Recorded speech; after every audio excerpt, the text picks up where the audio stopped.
Thank you all for joining us for live Q&A with Dr. Randal Pinkett and Dr. Jeffrey Robinson.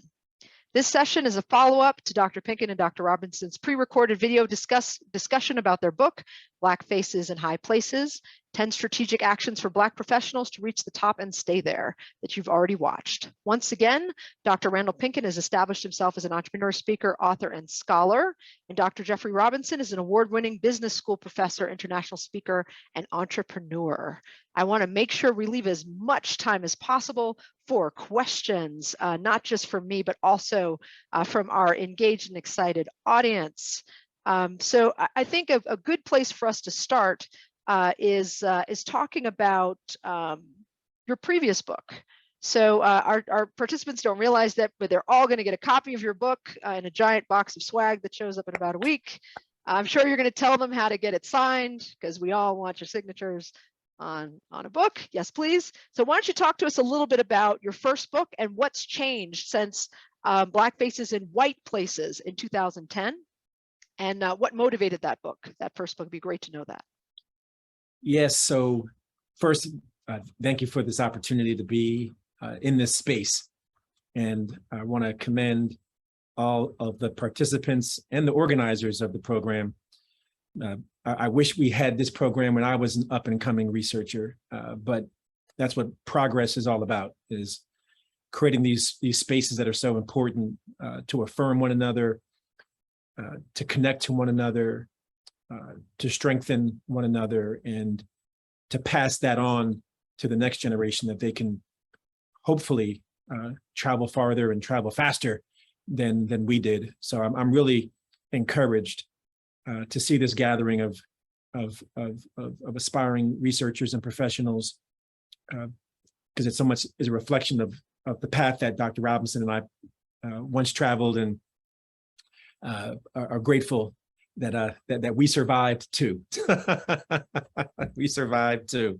So that is an opening commentary. Our first book was entitled Black Faces in White Places, as you mentioned, and that we wrote in 2010, which was a very different era than the era that we're living in now. It was the age of Obama. There was this atmosphere of hope and optimism for race relations, and the progress that we had made, and the milestone that his election represented. And we have found ourselves, Dr. Robinson and I, as Black faces in many white places throughout our educational experiences and throughout our professional experiences.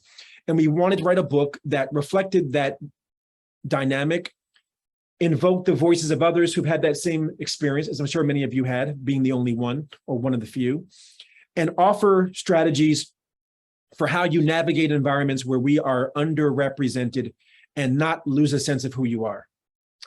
And so we interviewed dozens of successful African Americans and channeled the lessons learned from how they've done it, how we've done it, into these 10 strategies that we call the 10 game-changing strategies. I'll just, as a preview to the continuing conversation, I'll just say, we revisited those same themes 10 years later in 2020, and it goes without saying, 2020 was a whole different ballgame,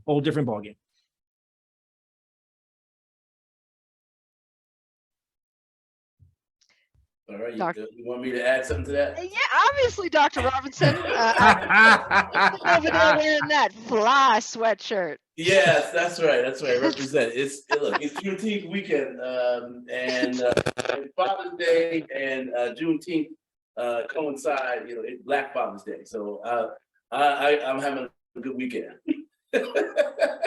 That's right, Dr. Pinkett, represent. I'm holding up my dad's mug too here. All right. That's right. Shout out to all the AFIA. So I think I concur with all the things he said. I mean, we certainly get asked the question a lot. How did you do it? What are the tips? What are the hints? And certainly, writing books like these gives us a chance to put those things down in writing and let people sort of learn from our experience. But we didn't want it to be just about us, so that's why we looked at the folks in the community. And just on that note, I want to give a shout out to Akira Bell, who connected us to this one of the senior managers and one of our good friends over at Mathematica, because we believe in networks, we believe in the village, and certainly that's what this is all about, trying to bring those pieces together. So so that, you know, that gives you a little sense of the arc of the story from 10 or actually 12 years ago. And what's great about those people who do end up reading both books is they'll actually see some of the stories of people who were in the first book, how they progressed in that 10-year period of time. And there were people in that book who started out, you know, in high-level position and then made it to the C-suite, and then retired even in that period of time and go on to do philanthropic things, which is another part of the story. So, you know, again, we are particularly engaged and excited about talking to this group because you all represent folks who have these unique talents and abilities that can really make an impact and make a difference, not only in our community, but on the whole world. So I think you set me up for my next question because you brought up Akira. And also I have some insight into the length of time the two of you have known each other, but I think our audience would like to know too. And this might feel like a softball question, but in COVID world, where so many of us have been isolated for so long, and where so many of us are the only in our program, and have maybe one conference a year to look forward to being into a space that's unapologetically Black. I wonder what's the driving force behind your long-lasting collaboration and friendship. And I would also include Akira in that. I you know, so many of us I think on this call are looking at what you have and wanting to build the type of networking community that it feels like you have. So I'm hoping you'll talk a little, opine on your friendship.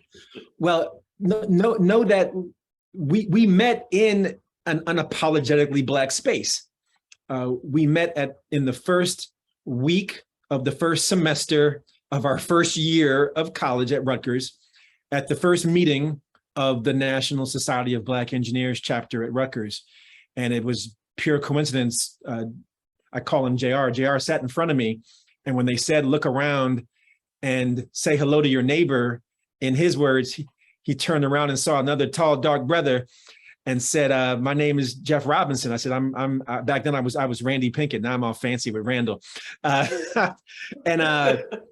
you know, and that was the planting of a seed that has grown for more than 30 years now, as college roommates, as college classmates, as fraternity brothers, fraternity line brothers, business co-authors, co-business owners, co-founders of several ventures, best men in each other's weddings. I mean, you're not going to find two people who are any closer that weren't born of the same womb. So I don't even say he is like my brother. I say he is my brother.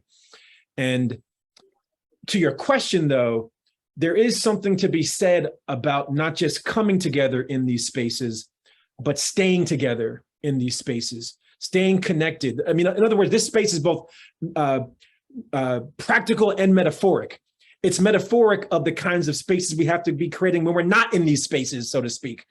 And so it's no accident that we have two other classmates, Lawrence and Dallas, who JR and I were assigned to mentor through NSBE, that the four of us started in business together.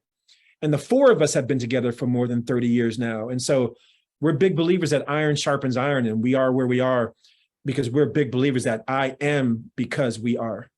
Yeah, that's right on. And just to put you know, Akira in this picture, so we became officers in the Rutgers chapter of the National Society of Black Engineers.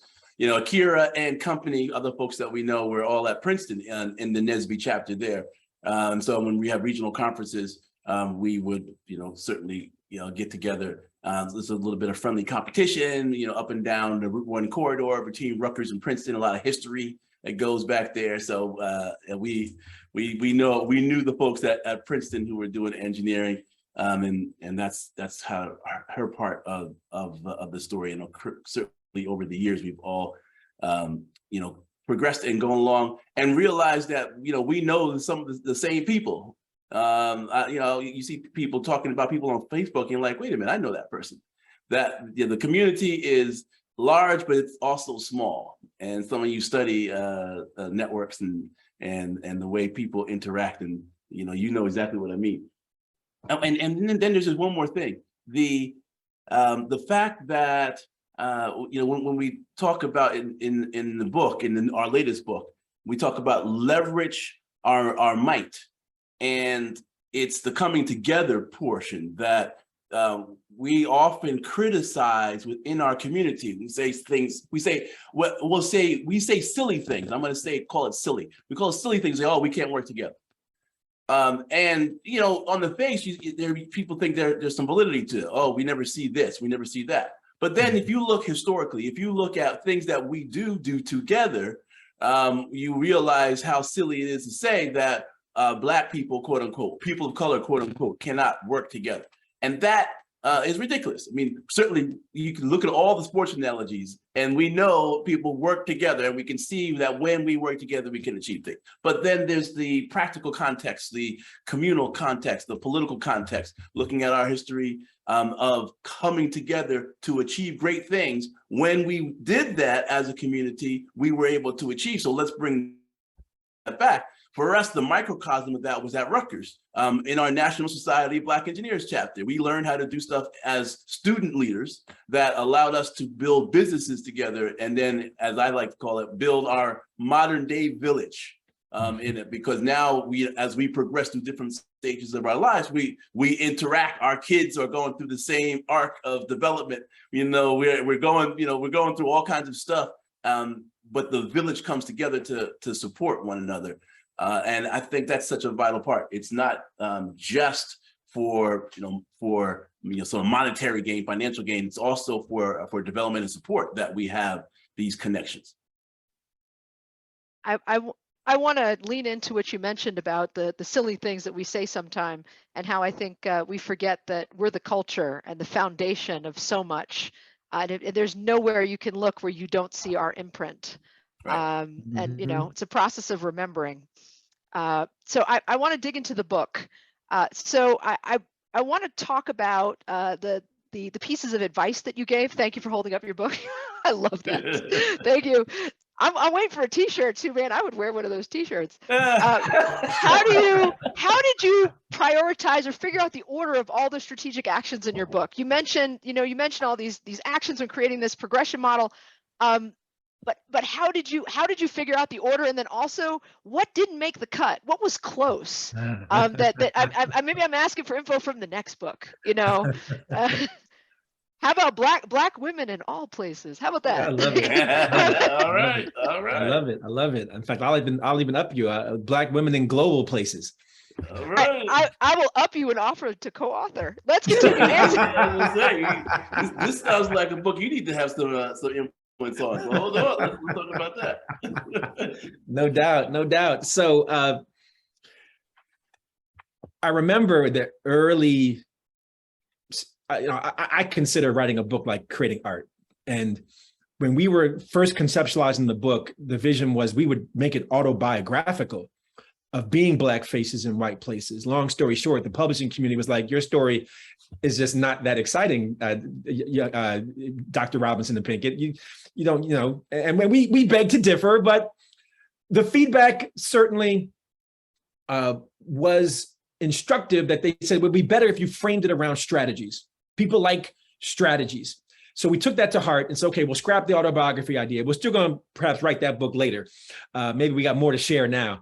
But nevertheless, we said, okay, we'll invoke other voices who've been Black faces in white places. And to your question, we started to see patterns in the interviews of the strategies that they employed to navigate their way to the top and to stay there. And those that we considered to be either more prevalent or seemed to be more foundational, that they were undergirding of other strategic actions. Those were the ones that ended up being placed early on, such that the 10 strategic actions in the book are indeed cumulative, which was implied by your question. 2 builds on 1, 10 builds on 9 through 1. And just through our own analysis, dialogue, debate, looking back at the transcripts, looking through the interviews like any researcher would, we kind of landed on what felt right and what was consistent with what we had heard through the research. Dr. Robinson, I'd love to hear from you. I can't remember what made the cutting room floor. It's been so long. Yeah, we tried to put it all in there. So there's not much that's left now. I mean, again, after the first book, we had a lot, and that's what led us to make the second book.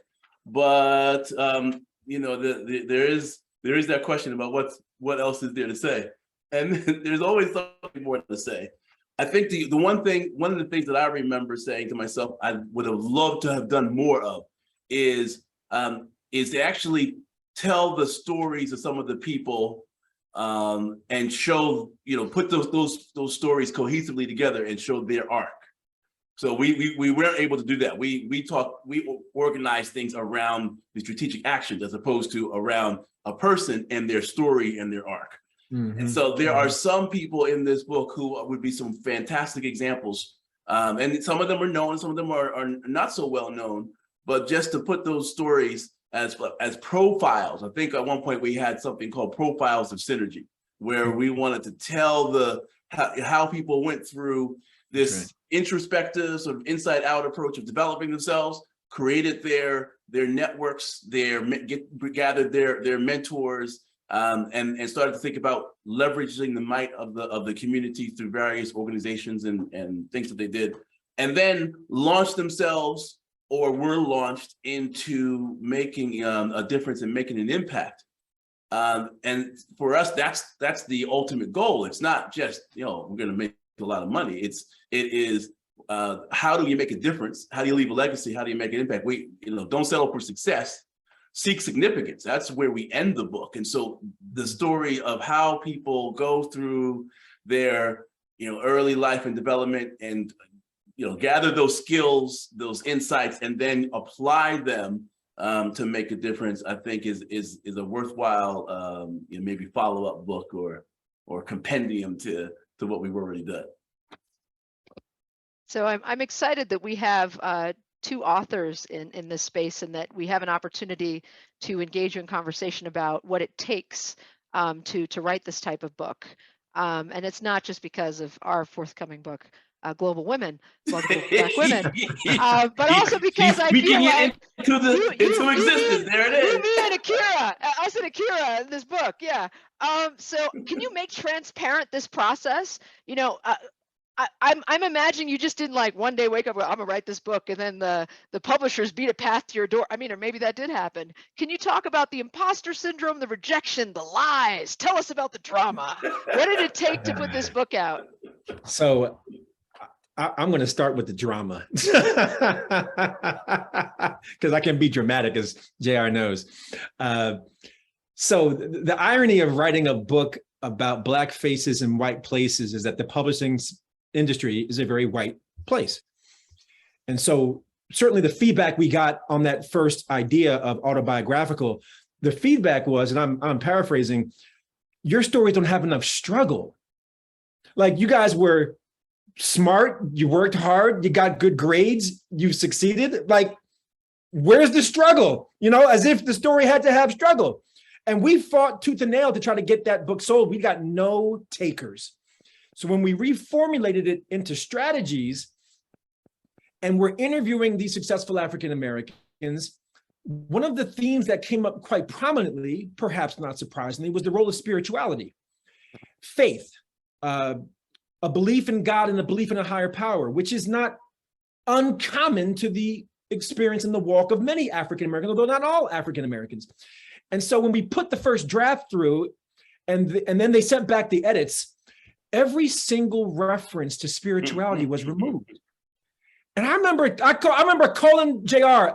I said, "Did you look at the draft, bro?" He was like, "Oh," he said, "Nah." I said, "Brother, they cut out every single reference to spirituality." And so our response to them was, either you drop that content back in, or we are going to drop you as our publisher. You can't tell us, because their response was, it has no place in a book about business. About business. And we said it has every place in a book for Blacks in business. And there's a direct quote in the book, so we have evidence that we won the argument. Don Thompson, who was then CEO of McDonald's, I'm going to quote him directly, "I'm on my knees a lot." That's what he said.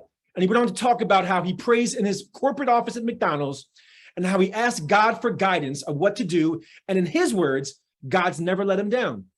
We had to tell the story of that picture of a Black CEO of McDonald's in his corporate office, door closed, on his knees praying, because that strategic action number one is all about self-determination and how you define yourself and your direction. And part of how Don Thompson defines himself is on his cultural identity and his spiritual identity. I can go on. There were other challenges, but I'm gonna let Dr. Robinson weigh in because he knows I can go in on this. Did you just reference Kujichagulia? I'm just saying. I Was sure that a Kwanzaa reference, my brother? I did. That's right. That's right. Kwanzaa in the building, baby. All right, Dr. Robinson. So dramatic. Pick it up from Kwanzaa. You so dramatic. All right. Now, let me tell you my side of the story. I mean, yes, the process is it is difficult because he talked about something that happened with the editors, but some writing, just to put this in perspective. All right, we both have 5 degrees, including PhDs, and so when we write for completeness, right? I said if he's gonna get 5 degrees, I'm gonna get 5 degrees. That's what it boiled down to. But that's another story. We write for completeness, so we just write. But we're not journalists, and there's something about what journalists do that is special.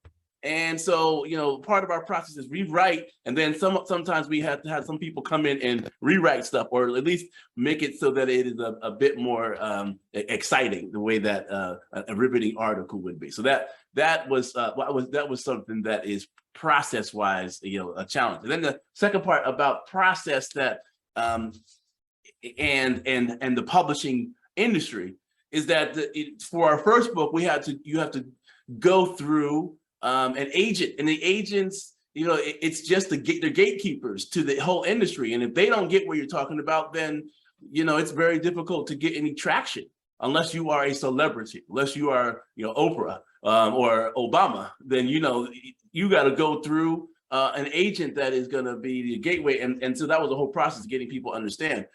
Fortunately, the second time around, because of some things that rearranged in the industry, we didn't have to go through that process. We pitched the book ourselves, but that was something unique to us in this situation because the first company got purchased by HarperCollins, and HarperCollins was looking at, was interested in bolstering its Black titles, and so they did a reprint or a second edition of our first book. And then once they saw that it was still selling, we said to them, look, we've got a second book. We're ready to rock with it. Here it is. What do you think? And that, all of that kind of led to us getting the second book published in a much easier way than we did the first. And one quick thing I'll say, which is a bit of a restatement of what JR said. We matured in our understanding of the publishing business from book 1 to book 2, that we were our own agents for book 2. We negotiated it, we reviewed the contract, we cut the agent out for our second book together. And then secondly, and I'm sure JR will agree, while we did rely on journalists quite heavily for the first book, it was a very light reliance for the second book, in that the drafts that we produced were more creative, more compelling, having been through the first experience of getting feedback from journalists on how our writing could be more creative and more compelling. So I was really proud of how we leaned into our role as authors in that second book without having to rely heavily on others. So I deeply appreciate how you all stayed the course. Because anyone who's ever been in a Black-owned bookstore knows that we often give up and self-publish. Right. My own mother had a self-published poetry book. There's so many barriers. So the fact that you not only have 2 books, but cut out the middleman on the second one is something that I think we're all very proud of. So thank you for that. I want to direct this one at Dr. Robinson because we're seeing Dr. Pinkett twice this week. So if y'all have not checked the schedule, BCT Partners is going to give a lunchtime talk for us. Dr. Pinkett is coming in with Pete York. Yep, yeah. full thumb. Yep. But so since we've got two of those, I have to talk to Dr. Robinson directly now. So I'm hoping we might get you back next year to talk about your research. I think you have a book you're working on too, if I'm correct, maybe. But can you tell us what's at the top of your research agenda right now? Is that other book we're working on? So, you know, can you tell us what's at the top of your research agenda right now? What are you working on in your many capacities at Rutgers? Yeah, good, thanks. So, so the things that might be also of interest to this group have to do with the various National Science Foundation grants I have. So some of you know those aren't that easy to get, but what I've been focusing on lately has been of interest to the folks at NSF. So that it's a good ride, and my work's been all about inclusive innovation. How do we get more what's called right now underrepresented groups to be involved in STEM innovation, and by extensions, the commercialization of those innovations in entrepreneurship. And so some of you may be familiar with the NSF funded program called the Innovation Corps, or I-Corps. And it is a very, very large program across the country. But in back to my connections to Princeton, in the Northeast region, we call them regional hubs. We just got $18 million to create an innovation hub that's centered in New Jersey between Princeton and Rutgers. Lehigh's involved, University of Delaware, and a bunch of other schools, Temple, et cetera. And all of these schools are interested in diversifying diversifying who's participating in this initiative and others. Anything that has to do with innovation and bringing more diversity to it, that's been kind of a focus of what I've been doing. And frankly, a lot of universities and a lot of the innovators who are out there right now just have no clue what to do. Because certainly there's a pipeline issue, but there's even beyond the pipeline, where once you have people who are like you in progress in graduate school, have finished graduate degrees in STEM related areas, even then we are not often exposed to the opportunities around entrepreneurship or commercializing those kind of technologies. And so we have a lot of deep research, and I'm leading a bunch of research projects that have to do with the whole process and the lack of diversity in that space. And by extension, who's getting that money once they do decide that they're going to go entrepreneurial. A lot of the questions of the work that I do are about, why we don't see as many, Black-led, Latino or Latinx-led or woman-led ventures in the technology ventures space. Why don't we see that many? Or if they are there, and they are, why aren't they getting as much funding as everybody else? So again, my research and different projects I'm on are all in that whole spectrum of trying to understand the ecosystem and unfortunately the inherent biases that are in that system of entrepreneurship. So that I love talking about that. That's a whole nother topic though. But we do talk about a lot of entrepreneurship in our book, Black Faces in High Places. Since we brought up entrepreneurship and Black women in tech, I have to shout out my classmate at Berkeley who just finished up, Alicia Shear, Spelman grad, who's taking a position at Stanford, who writes on Black women entrepreneurs. Yeah, I've heard about her. She's fantastic. She's fire. She's fire. Yeah. She started later than me and is finishing before me. I am in awe of her. And a factoid, my father, who is deceased, but also a member of Alpha Phi Alpha Fraternity Incorporated, helped start the computer science department at Spelman. Wow. Yeah. Legacy, man. Yeah. Wow.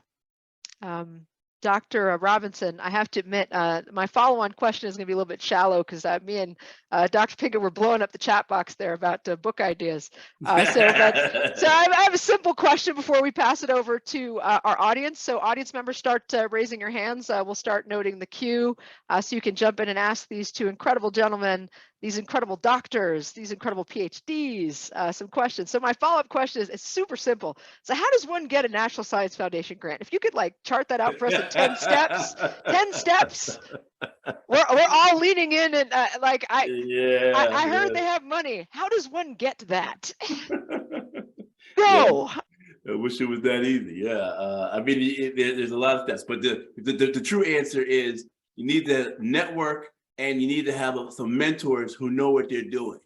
And they will give you, sort of the blow by blow. This is what you need to do. That's what happened with me. I certainly started to develop my own research area, but there were mentors and people who've been there before who showed me the way. Because it isn't something we can figure out in 1 minute. I appreciate, and I will take you up on that NSF mentorship. Great. They got a little bit of money. So I'm gonna hopefully that tees up some questions here.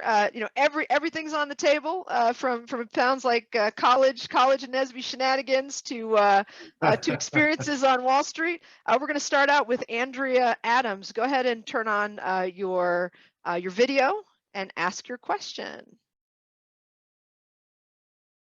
Hello, I'm Andrea Adams, and so my question is about the book. And so thank you very much for writing it. I'm looking forward to reading it. What strategy differences, if any, did you see between genders? Because it looks like you interviewed men and women, and I don't know if you interviewed any other non-binary individuals, but the question is, what did you see any strategy differences between men and women? Yeah, I can speak a bit to that. So there is the commonalities probably outshine the differences. But I'll just point out a couple of things. There are different questions that people that different genders will ask when it comes to networks and mentors, which are two big things we talk about. We talk about network and build power as a strategic action number 4, and we talk about maximizing mentoring in strategic action number 5. And so we speak a bit to the differences. Some of the things that the research says, and then again we show examples of that when we talk about how what Ursula Burns did and what Ken Chenault did. But here's the commonality and here's the difference. In Ursula Burns, who became the CEO of Xerox, in her case, Anne Mulcahy was the current CEO who tapped her on the shoulder and said, "You're going to be the next CEO." And so it's one of the rare instances in corporate America where a woman who was a CEO stepped down and the board appointed another woman, in this case, a woman of color, as the CEO. But that same pattern of a mentor appointing or getting their protege appointed as the next CEO happened for Ken Chenault. Randall, give me the name of the Harvey Golub. Harvey Golub. Thank you, Harvey Golub. And again, that same pattern appointed. He said, "This is the heir apparent," and I wondered about, okay, well, what does that mean? What does that mean for Blacks in corporate America who want to get to that top level? And I think in the case of Anne Mulcahy and Ursula Burns, I think they had already broken ground on having a woman as a CEO of a Fortune 500 company. They had already done that. So now the question was, will they, as a company, also follow a Black woman who had been at the top, near the top of the organization all along? Mm-hmm. But because Anne Mulcahy had broken that glass ceiling, you might say, everybody uses that term, but she literally did it. Right. It certainly made it easier for her. I don't think that the men who we interviewed had that same set of circumstances. While they were all breaking some barriers. It wasn't the same barrier as Ursula Burns. Ursula Burns, that was ground that had not been done in the same way. And so a company had to do almost a two-step process, you might say, or on two dimensions, be ready for some kind of change. And I think for all the Black women online, I think that is indicative of some of the challenges that are there. Some of the research we cite talks about how Black women get twice as much backlash as anybody else. And in one study, the most backlash out of all identity groups. And so having another woman, a white woman who also sort of paved the way as a sponsor and a mentor made a big difference. And I think that's one of the notes that I take away from some of the things that we've written in the book. We have a question from Susanna. Go ahead and turn your camera on. Thank you.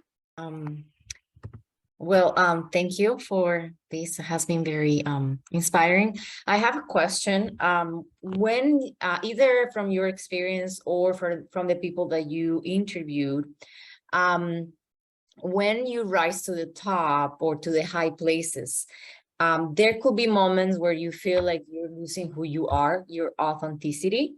And as it was mentioned in the previous live, it could occur some scarring, you get, hurt. And so my question is, how do you raise to the top without losing your soul? Yeah, no, that's I would argue, Susanna, that is the foremost and most foundational question that we wrestle with in the book. And getting back to the earlier discussion about the strategic actions being cumulative, strategic action 1, which I cited earlier, of self-determination, knowing who you are and where you're going. Let me recast it in the context of your question. It's establishing a strong identity and having a clear sense of purpose. And that idea of identity, a good metaphor is that identity is like an anchor. It keeps you grounded. When the winds begin to blow of stereotypes and microaggressions and discrimination and racism, that anchor of identity keeps you firmly rooted like a tree. Purpose, by comparison, the good metaphor here is like a compass. It guides you. It points you in the right direction. That again, when the winds blow that try to take you off course, you have clarity of purpose. It's the combination of identity that grounds you and purpose that guides you that allows you to 20 or 30 or 40 years later look in the mirror and still be proud of who you see, because the proclivity is to compromise or to accommodate or to assimilate. And that's not to say we don't have to make these accommodations. We all do at some level. The question is, where do you draw the line? And if you don't know who you are, someone else will define you. If you don't know where you're going, any road will get you there. It's identity and purpose that draw the lines that say that this is past my line, I quit. This is not an opportunity that's consistent with my values. No, thank you. And only when you set those boundaries, because in the absence of that, when the winds blow, you're like a leaf in the wind. You just get blown off course and blown in any direction and uprooted without any sense of direction or identity. And we tell stories in the book, not just of the success stories of people who did have roots and wings, identity and purpose, but those who didn't. And the stories we tell are compelling of what happens when the lack of identity and the absence of purpose, and then you reach that high place and you weren't ready. So a long way of saying this, it's doing that inner work now of affirming oneself through religion and reading and culture and exposure and the social networks that you have, and the reflection of direction and purpose. And that old adage, the 2 most important days of your life are the day you were born and the day you figure out why you were born. Doing that inner work says that once you get to the high place, you're ready. Because if you don't do the work before then, it's too late.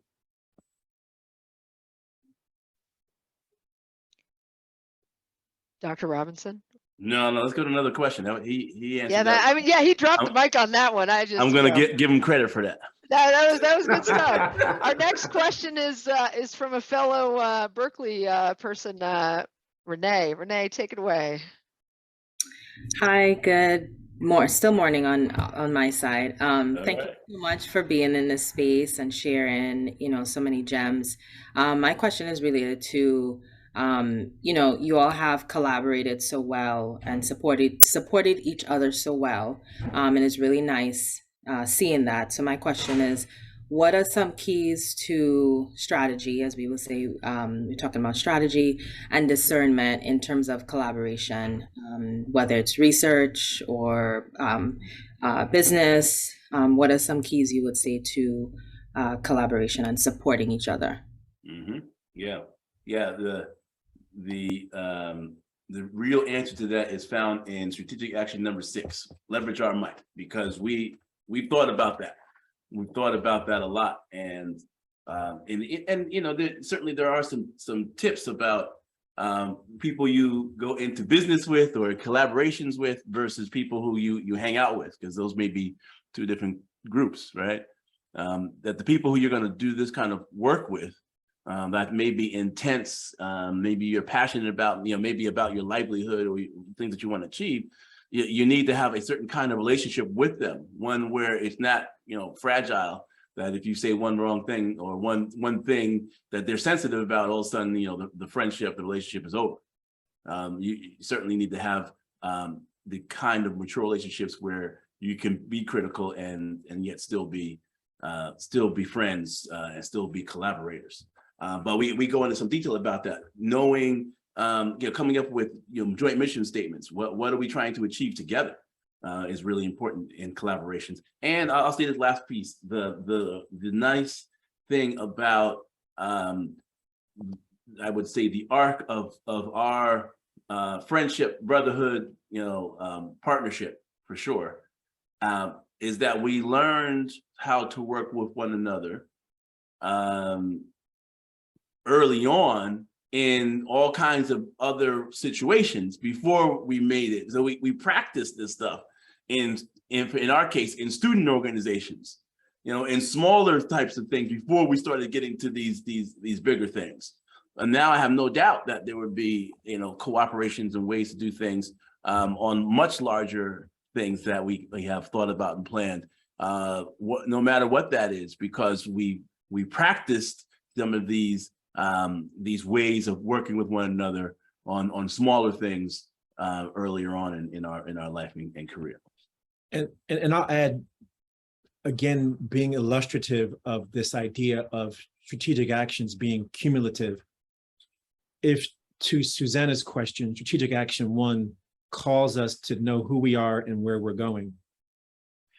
And then this is borne out in our relationship and with Lawrence and with Dallas. If you don't know who you are and you don't have a sense of where you're going, it's harder to find yourself in an intimate relationship with somebody else. Said more simply, you have to be independent before you can be interdependent.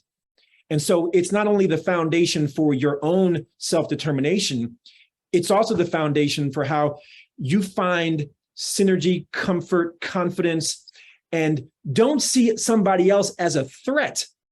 In other words, Dr. Robinson's 5 degrees are not a threat to me. I can exist in an interdependent space with him, knowing who I am. And that's why he's like, yo, dude, I'm showing up in my Alpha Phi Alpha hoodie. I'm like, yo, bro, I'm showing up in my 3-piece suit. We're both cool with that. Nobody knows that. We good. You do you, I do me, but we can do each other together. So all of what we talked about before about knowing who you are, knowing where you're going it's a ripple effect for everything we talk about thereafter in the book, including how to find the right partners and relationships to be in. And that's not just professional, that's for life. And I think I want to jump in and take this into the personal again, because I think we don't get to have these questions with people who've achieved the type of success that you all have had. what do you do to personally maintain? So some people that's church, it's yoga, it's meditation. What are the, and I especially think it's important me asking you this question as Black men, what are you doing with all the pressures that are out there to throw you off your game? How do you maintain your swag? Yeah, that's a fair question. So, it's a combination of things. Some of what you said, yeah, I think things that keep me grounded help me to do that. So church is certainly one of them for me, and I'm sure for Dr. Pinkett too. But I'll talk personally. I think my wife is a great balance point for me. Balances out and rounds out who I am and how I operate in our family space. My wife and I have been married for coming up on 22 years, and she's an engineer as well, and we have 3 kids, and all of that is the counterpoint to all the other things that people see sort of externally.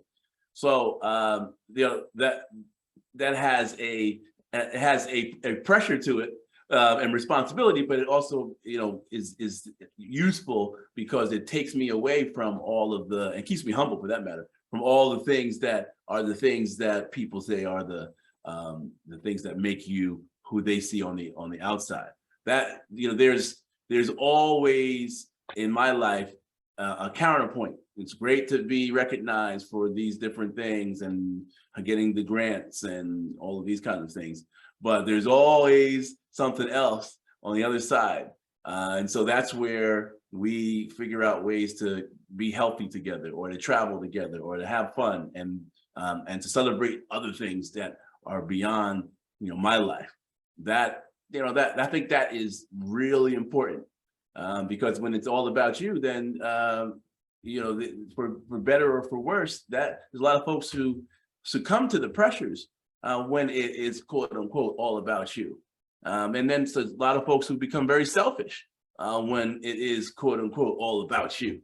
So having these other dimensions to your life are really important to making life more meaningful, and in some ways bringing some of the balance to all the other things that we do professionally.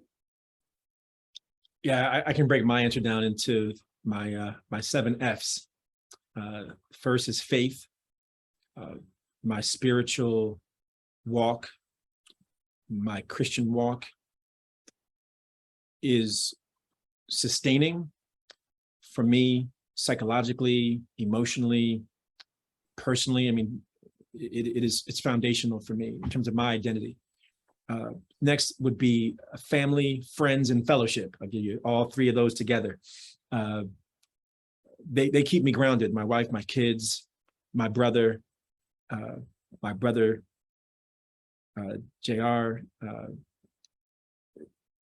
Being connected to family keeps me balanced.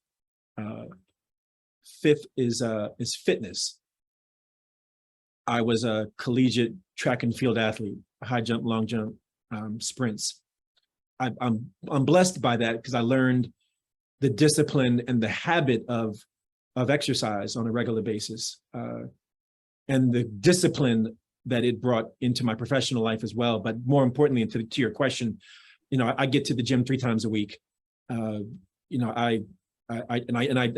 very intentional and deliberate about my nutrition and what I eat. Next is fun. I believe you work hard, you play hard. JR knows I work hard, and because he used to party with me, he knows I play hard. And let's be clear, you ask folks from Rutgers in the 90s who threw the best parties, they will tell you it was in our dorm. Here we go. You can facts. And then lastly is finance. I'm an entrepreneur. I'm all about that intergenerational wealth, and it gives me options and it gives me choices to fund and to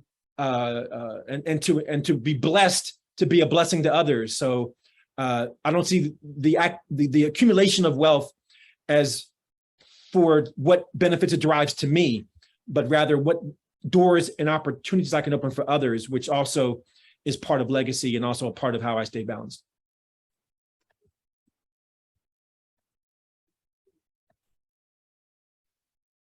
Thank you so much, both of you, for your brilliance, for your authenticity.